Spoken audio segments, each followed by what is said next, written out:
أعوذ بالله من الشيطان الرجيم. بسم الله الرحمن الرحيم. الذي له ملك السماوات والأرض ولم يتخذ ولدا ولن يكن له شريك في الملك وخلق كل شيء فقدره تقديرا. صدق الله العظيم. സൂറത്തുൽ ഫുർഖാൻ ആയത്ത് 2.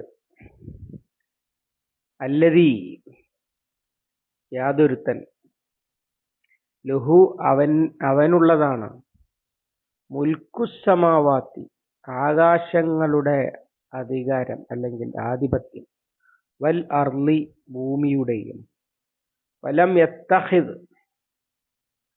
അവൻ സ്വീകരിച്ചിട്ടില്ല, വലദൻ ഒരു സന്താനത്തെയും. വലത് പ്രസവിച്ചുണ്ടാകുന്ന ആണോ പെണ്ണോ ആയ കുട്ടിക്ക് വലത് എന്ന് പറയും. വലം യക്കുൻ ലഹു അവന് ഉണ്ടായിട്ടുമില്ല, ശരീക്കുൻ വല്ല പങ്കാളിയും, ഫിൽ മുൽക്കി ആ ആധിപത്യത്തിൽ, വഖലഖ അവൻ സൃഷ്ടിച്ചിരിക്കുന്നു, കുല്ല ഷൈഇൻ എല്ലാ വസ്തുക്കളെയും, വഖദ്ദറഹു എന്നിട്ട് അവൻ അതിനെ ക്രമപ്പെടുത്തുകയും അല്ലെങ്കിൽ കണക്കാക്കുകയും ചെയ്തിരിക്കുന്നു, തഖ്ദീറ നന്നായുള്ള കണക്കാക്കൽ അല്ലെങ്കിൽ ഒരു കണക്കാക്കൽ. അല്ലദീ എന്നത് തുടങ്ങുന്നത് തബാറക്കല്ലദീ എന്നതിലേക്ക് ചേർത്താണ്. അതിന്റെ ബദലാണ് എന്നാണ് പണ്ഡിതന്മാർ പറയുക. അപ്പൊ തബാറക്കല്ലദീ നസ്സലൽ ഫുർഖാന എന്ന പോലെ തന്നെയാണ് തബാറക്കല്ലദീ ലഹു മുൽക്കുസ്സമാവാതി വൽ അർദ്, അല്ലെങ്കിൽ തബാറക്കല്ലദീ നസ്സല അല്ലദീ ലഹു മുൽക്കുസ്സമാവാതി വൽ അർദ്. ഖുർആൻ ഇറക്കിയവനായിട്ടുള്ളവൻ അവൻ അനുഗ്രഹമുടയവനാണ്. അവൻ ആകാശഭൂമികളുടെ പ്രപഞ്ചത്തിന്റെ ഉടമസ്ഥാവകാശം അല്ലെങ്കിൽ അതിന്റെ നിയന്ത്രണം അല്ലെങ്കിൽ അതിന്റെ അധികാരം, ഇത് മൂന്നും അള്ളാഹുവിനുള്ളതാണ്. മൂന്നും മുൽക്ക് എന്ന വാക്കിന്റെ അർത്ഥമാണ്. മലക്ക നിയന്ത്രിച്ചു, മുൽക്ക് അധികാരം, നിയന്ത്രണം എന്നൊക്കെയാണ് അർത്ഥം. ആകാശങ്ങളുടെ നിയന്ത്രണം അല്ലെങ്കിൽ ആകാശങ്ങളുടെ ആധിപത്യം, വല്ല അർളി അതുപോലെ ഭൂമിയുടെയും. അങ്ങനെയുള്ളവനാണ് ഈ പരിശുദ്ധ ഖുർആൻ ഇറക്കിയിട്ടുള്ളത്. അങ്ങനെ ഇറക്കിയിട്ടുള്ളവൻ അനുഗ്രഹമുടയവനാകുന്നു എന്നാണ് പറഞ്ഞത്. ഖുർആൻ വായിച്ചു നോക്കുമ്പോൾ മനസ്സിലാകുന്ന ഒരു കാര്യമാണ്, ഇത് ഇറക്കിയിട്ടുള്ളവൻ ഏതോ ഒരു മനുഷ്യനോ അല്ലെങ്കിൽ ഒരു കവിയോ ബുദ്ധിജീവിയോ അതൊന്നുമല്ല. ഇത് ഇറക്കിയിട്ടുള്ളത് ഈ പ്രപഞ്ചത്തിന്റെ അധികാരിയാണ് എന്ന് ഇത് വായിക്കുമ്പോൾ തന്നെ മനസ്സിലാകും. ചിലതൊക്കെ നമുക്ക് തന്നെ വേഗം മനസ്സിലാകുന്നതാണ്. ഉദാഹരണമായി സൂറത്തുൽ മുൽക്കിന്റെ തുടക്കം, തബാറക്കല്ലദീ ബിയദിഹിൽ മുൽക്കു ഹുവ അലാ കുല്ലി ഷൈഇൻ ഖദീർ. അവിടെ ഇതേ കാര്യം പറയുന്നുണ്ട്. എല്ലാ അധികാരവും കൈവശമുള്ളവനായ അള്ളാഹു അനുഗ്രഹമുടയവനാകുന്നു. അതിന്റെ താഴെ പിന്നെ പറയുന്നത് പ്രപഞ്ചത്തെക്കുറിച്ച് നോക്കിക്കൊള്ളാനാണ്. പിന്നെയും പിന്നെയും നോക്കിക്കോ. ഫർജിഇൽ ബസറ ഹൽ തറാ മിൻ ഫുതൂർ സുമ്മർജിഇൽ ബസറ കറത്തൈനി യൻഖലിബു ഇലൈക്കൽ ബസറു ഖാസിഅൻ വഹുവ ഹസീർ. പ്രപഞ്ചത്തിൽ ഒരു ന്യൂനതയില്ല, പിന്നെയും പിന്നെയും എത്ര വേണമെങ്കിലും നോക്കിക്കൊള്ളൂ. പ്രപഞ്ചത്തിൽ വിടവും ന്യൂനതയും കണ്ടുപിടിക്കാൻ കഴിയാതെ കണ്ണ് നിരാശനായി പരാജയപ്പെട്ട് തിരിച്ചു വരും എന്നാണ് അവിടെ പറയുന്നത്. ഇങ്ങനെ പറയാൻ കഴിയണമെങ്കിൽ എന്ത് വേണം? മിനിമം പ്രപഞ്ചത്തെക്കുറിച്ച് മുഴുവനുള്ള അറിവെങ്കിലും വേണം. എങ്കിൽ മാത്രമല്ലേ ഇതിൽ യാതൊരു വിടവുമില്ല, എത്ര വേണമെങ്കിലും നോക്കിക്കൊള്ളൂ എന്നൊക്കെ പറയാൻ കഴിയുക. അങ്ങനെ അറിയുന്നവനാണ് ഇതിറക്കിയത് എന്ന് ഉറപ്പാണല്ലോ. അല്ലാതെ മക്കയിലെ ഒരു സാധാരണ മനുഷ്യനായിട്ട് കച്ചവടത്തിന്റെ മാനേജറായിട്ട് ഒക്കെ ജീവിച്ചിരുന്ന ഒരു നല്ല മനുഷ്യന് മക്കയെ കുറിച്ചൊക്കെ പറയാമെന്നല്ലാതെ ഈ പ്രപഞ്ചത്തിനെ കുറിച്ച് മൊത്തത്തിൽ സംസാരിക്കാൻ എങ്ങനെയാണ് കഴിയുക? അതുമാത്രമല്ല, ഇന്നത് ഉണ്ട് എന്ന് പറയുകയല്ല, ഇന്നത് ഇല്ല എന്ന് പറയുകയാണ്.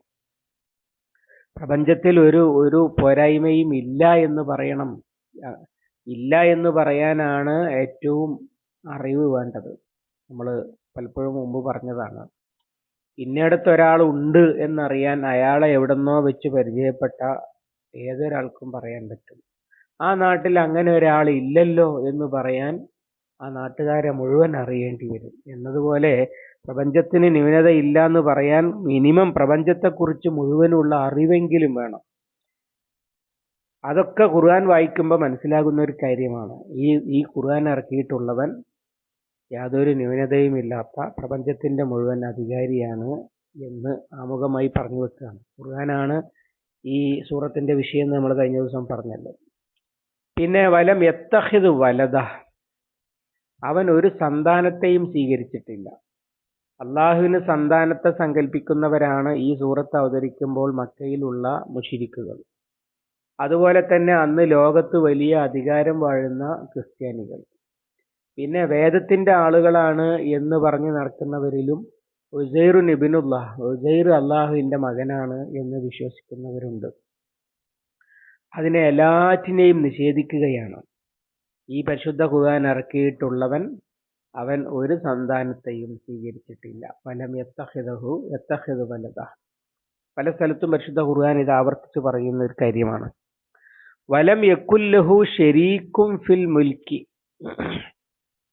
അവന് ആ സർവപ്രപഞ്ചത്തിൻ്റെതുമായ സമ്പൂർണമായ അധികാരത്തിൽ പങ്കാളിയാകാൻ ഒരുത്തനും ഉണ്ടായിട്ടില്ല. അഥവാ ഞാനും കൂടി ഇതിൽ പങ്കാളിയാണ്, എന്റെയും കൂടി നിയന്ത്രണത്തിലാണ് എന്ന് പറയാൻ ഒരുത്തനുമില്ല. ഷഹിദല്ലാഹു അന്നഹു ലാ ഇലാഹ ഇല്ലാ ഹുവ, സൂറത്തു ആല ഇംറാനിൽ അള്ളാഹു സാക്ഷിയാണ്, അള്ളാഹു അല്ലാതെ ഇലാഹ് ഇല്ല എന്നത്. അഥവാ ഞാൻ ഉണ്ടാക്കിയതാണ്, ഞാൻ നിയന്ത്രിക്കുന്നതാണ്, ഇന്ന ഭാഗം എന്റെ നിയന്ത്രണത്തിലാണ് എന്ന് പറയാൻ പോലും ആരുമില്ല. ഈ രാജാക്കന്മാർക്ക് അധികാരമുണ്ടാകും, എന്നാൽ അധികാരത്തിൽ പല വകുപ്പുകളും അവരുടെ മക്കളുടെ അല്ലെങ്കിൽ സഹോദരങ്ങളുടെ അങ്ങനെയൊക്കെയുള്ള ആളുകളുടെ കീഴിലായിരിക്കും വിവിധ വകുപ്പുകൾ ഉണ്ടാകുക. അതുകൊണ്ട് തന്നെ രാജാവിന് അതിൽ പൂർണ്ണമായും നിയന്ത്രണം ഉണ്ടാകില്ല, ഒറ്റയ്ക്ക് തീരുമാനമെടുക്കാൻ കഴിയില്ല.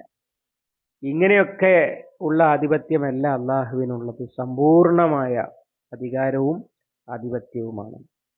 അതിന് യോഗ്യനായ അല്ലെങ്കിൽ അവനിൽ പങ്കു ചേർക്കാൻ യോഗ്യനായ ഒരുത്തനും ഉണ്ടായിട്ടേ ഇല്ല. പിന്നെ എങ്ങനെയാണ് മലക്കുകളെ പിന്നെ അള്ളാഹുവിന്റെ മക്കളാണ് എന്നും അതുപോലെ പിന്നെ അള്ളാഹുവിന്റെ പങ്കാളികളാണ് എന്നൊക്കെ സങ്കല്പിക്കുന്നതിന് ന്യായമുണ്ടാക്കുക? മക്കാ മുശ്രിക്കുകൾക്ക് ഖുർആനെ കുറിച്ചുള്ള പരാതി അത് തന്നെയായിരുന്നു. ഖുർആൻ എല്ലാ ദൈവങ്ങളെയും നിഷേധിക്കുന്നു, ഞങ്ങളെ ദൈവങ്ങളെയും കൂടി പറയുകയാണെങ്കിൽ അവർ കോംപ്രമൈസ് ആകാൻ തയ്യാറായിരുന്നു. ലാത്തെ ഉസ്സയും മനാത്തനെയൊക്കെ ഒന്ന് അനുകൂലിച്ചു പറയുകയാണെങ്കിൽ പിന്നെ ബാക്കി ഖുർആൻ അംഗീകരിക്കണതിന് അവർക്ക് തടസ്സം ഉണ്ടായിരുന്നില്ല. അതിൽ യാതൊരു വിട്ടുവീഴ്ചയില്ല എന്നുള്ളതാണ് വിഷയം. കാരണം എന്താണ്? ആ ഏകനായ അള്ളാഹുവാണ് ഈ ഖുർആൻ ഇറക്കിയിട്ടുള്ളത്. വഖലഖ കുല്ല ഷൈഇൻ, അവൻ സകലതിനെയും സൃഷ്ടിച്ചിരിക്കുന്നു. മക്കാ മുശ്രിക്കുകൾ പോലും അംഗീകരിച്ചിരുന്ന ഒരു കാര്യമാണ്. വലഇൻ സഅൽതഹും മൻ ഖലഖസ് സമാവാതി വൽ അർള ലയഖൂലന്ന അല്ലാഹ്, ആകാശഭൂമികളെ സൃഷ്ടിച്ചത് ആരാണെന്ന് ചോദിച്ചാൽ, താങ്കൾ അവരോട് ചോദിച്ചാൽ അവർ ഉറപ്പിച്ചു പറയും അത് അള്ളാഹുവാണ് എന്ന്. ഖാലിഖ് കുല്ല ഷൈഇൻ ആയിട്ട് ആദാ ഖൽഖുല്ലാഹി അറൂനി മാദാ ഖലഖല്ലദീന മിൻ ദൂനി, ഇതൊക്കെ അള്ളാഹുവിന്റെ സൃഷ്ടിയാണ്, അവനല്ലാത്തത് സൃഷ്ടിച്ചത് എനിക്ക് കാണിച്ചു തരൂ. നിങ്ങൾ പറയുന്നത് പോലെ ദൈവം ഉണ്ടെങ്കിൽ ആ ദൈവങ്ങൾ സൃഷ്ടിച്ചതൊന്ന് കാണട്ടെ എന്ന് പറയാൻ വരെ ഖുർആൻ നബി സല്ലല്ലാഹു അലൈഹി വസല്ലമയോട് വെല്ലുവിളിക്കാൻ കൽപ്പിക്കുന്നുണ്ട്. അതാണ് ഇവിടെ ചുരുക്കി പറഞ്ഞത്. ഇത് ഇറക്കിയവൻ, ഇത് വായിച്ചു നോക്കിയാൽ തന്നെ അറിയാം, പ്രപഞ്ചം മുഴുവൻ ഉണ്ടാക്കിയവനാണ്, എല്ലാ സൃഷ്ടികളെയും ഉണ്ടാക്കിയവനാണ് ഇത് ഇറക്കിയിരിക്കുന്നത്. അല്ലെങ്കിൽ അവന് പങ്കാളികളെ ഉണ്ടാക്കേണ്ട ആവശ്യമില്ല, സന്താനത്തെ സ്വീകരിക്കേണ്ടതില്ല. കാരണം ഉള്ളത് മുഴുവൻ അവൻ ഉണ്ടാക്കിയതാണ്. സന്താനത്തെ സ്വീകരിക്കേണ്ടതില്ല, കാരണം എല്ലാം അവന്റെ സൃഷ്ടിയാണ്. പിന്നെ അവന്റെ അധികാരത്തിൽ പങ്കാളിയാകാൻ ഒരുത്തനും ഉണ്ടാകില്ല, കാരണം ഉള്ളത് മുഴുവൻ അവന്റെ സൃഷ്ടി മാത്രമാണ്. ഖദ്ദറഹു തഖ്ദീറ, ആ സൃഷ്ടിയെ അവൻ കണക്കാക്കേണ്ട വിധം കണക്കാക്കിയിരിക്കുന്നു എന്നാണ്. ഒരുപാട് വിശദീകരണം ഇതുമായി ബന്ധപ്പെട്ടുണ്ട്. ഈ ഫഖദ്ദറഹു തഖ്ദീറ മൊത്തം വായിച്ചാൽ മനസ്സിലാകുക, എത്ര എത്ര സൃഷ്ടികൾ ഉണ്ടാകണമെന്നും അവരെ എവിടെയൊക്കെ ആകണമെന്നും അവർക്ക് എന്തൊക്കെ സാധിക്കണമെന്നും, അഥവാ അവരുടെ ഒരു ജീവിതത്തിന്റെ അല്ലെങ്കിൽ കഴിവിന്റെ ഒക്കെ റേഞ്ച് എത്രയാണ് എന്നുമൊക്കെ അല്ലാഹു തആല കണക്കാക്കി വെച്ചിരിക്കുന്നു. അവരൊക്കെ പൂർണ്ണമായിട്ടും അവന്റെ അധികാരത്തിലും നിയന്ത്രണത്തിലും അവന്റെ കണക്കുകൂട്ടലനുസരിച്ച് ഉണ്ടാകുന്നവരും ഇല്ലാതെയാകുന്നവരുമാണ്. അവർക്ക് അവരുടെ കഴിവുകൾ, അതിന്റെ അതിന്റെ അളവും പരിമിതിയും പരിമാണവും ഒക്കെ അവന്റെ കയ്യിലാണ്. അതുകൊണ്ട് തന്നെ ഇത് ഞങ്ങൾ അംഗീകരിക്കുകയില്ല, ഞങ്ങൾ ഞങ്ങളുടെ വഴി വേറെ നോക്കിക്കൊള്ളാം എന്ന് പറയാനൊന്നും ഒരൊറ്റ സൃഷ്ടിക്കും യഥാർത്ഥത്തിൽ കഴിയില്ല എന്നർത്ഥം. ഇങ്ങനെയുള്ളവനാണ് പരിശുദ്ധ ഖുർആൻ ഇറക്കിയ അള്ളാഹു. എന്തിനാണിത് പറയുന്നത്? ഒന്ന്, തൗഹീദ് ഉറപ്പിച്ചു പറയാൻ വേണ്ടിയാണ്. രണ്ട്, പരിശുദ്ധ ഖുർആൻ ഏതോ ഒരു സാധുവിന്റെ അല്ല, ഈ പ്രപഞ്ചത്തിന്റെ ഉടമസ്ഥനും സകല സകല സൃഷ്ടികൾ സകല വസ്തുക്കളുടെയും സൃഷ്ടാവും അതിനെയൊക്കെ നിയന്ത്രിച്ചു കൊണ്ടിരിക്കുന്നവനും പൂർണാർത്ഥത്തിൽ ഒറ്റയാനും, അഥവാ ഒരു പങ്കാളിയും ഒരു സന്താനം പോലും ഇല്ലാത്തവനുമായ അത്യുന്നതനാണ് പരിശുദ്ധ ഖുർആൻ ഇറക്കിയിരിക്കുന്നത് എന്നിത് ഖുർആൻ വായിച്ചാൽ തന്നെ മനസ്സിലാകുമെന്ന് സൂചിപ്പിക്കാൻ വേണ്ടിയാണ് ഇവിടെ പറയുന്നത്. ബാക്കിയും അതിന്റെ തുടർച്ചയാണ് ഇൻഷാ അല്ലാഹ് അടുത്ത ദിവസം. അള്ളാഹു അനുഗ്രഹിക്കുമാറാവട്ടെ. അല്ലാഹുമ്മ അല്ലിംനാ മാ യൻഫഉനാ വൻഫഅനാ ബിമാ അല്ലംതനാ റബ്ബനാ സിദ്നാ ഇൽമൻ വഫഹ്മൻ വദിഖ്ഖത്തൻ വനദറ. اللهم اجعل القرآن ربيع قلوبنا ونور صدورنا وجلاء حزننا وذهاب همنا وغمنا. ربنا تقبل منا إنك أنت السميع العليم وتب علينا إنك أنت التواب الرحيم واغفر لنا يا غافر المذنبين.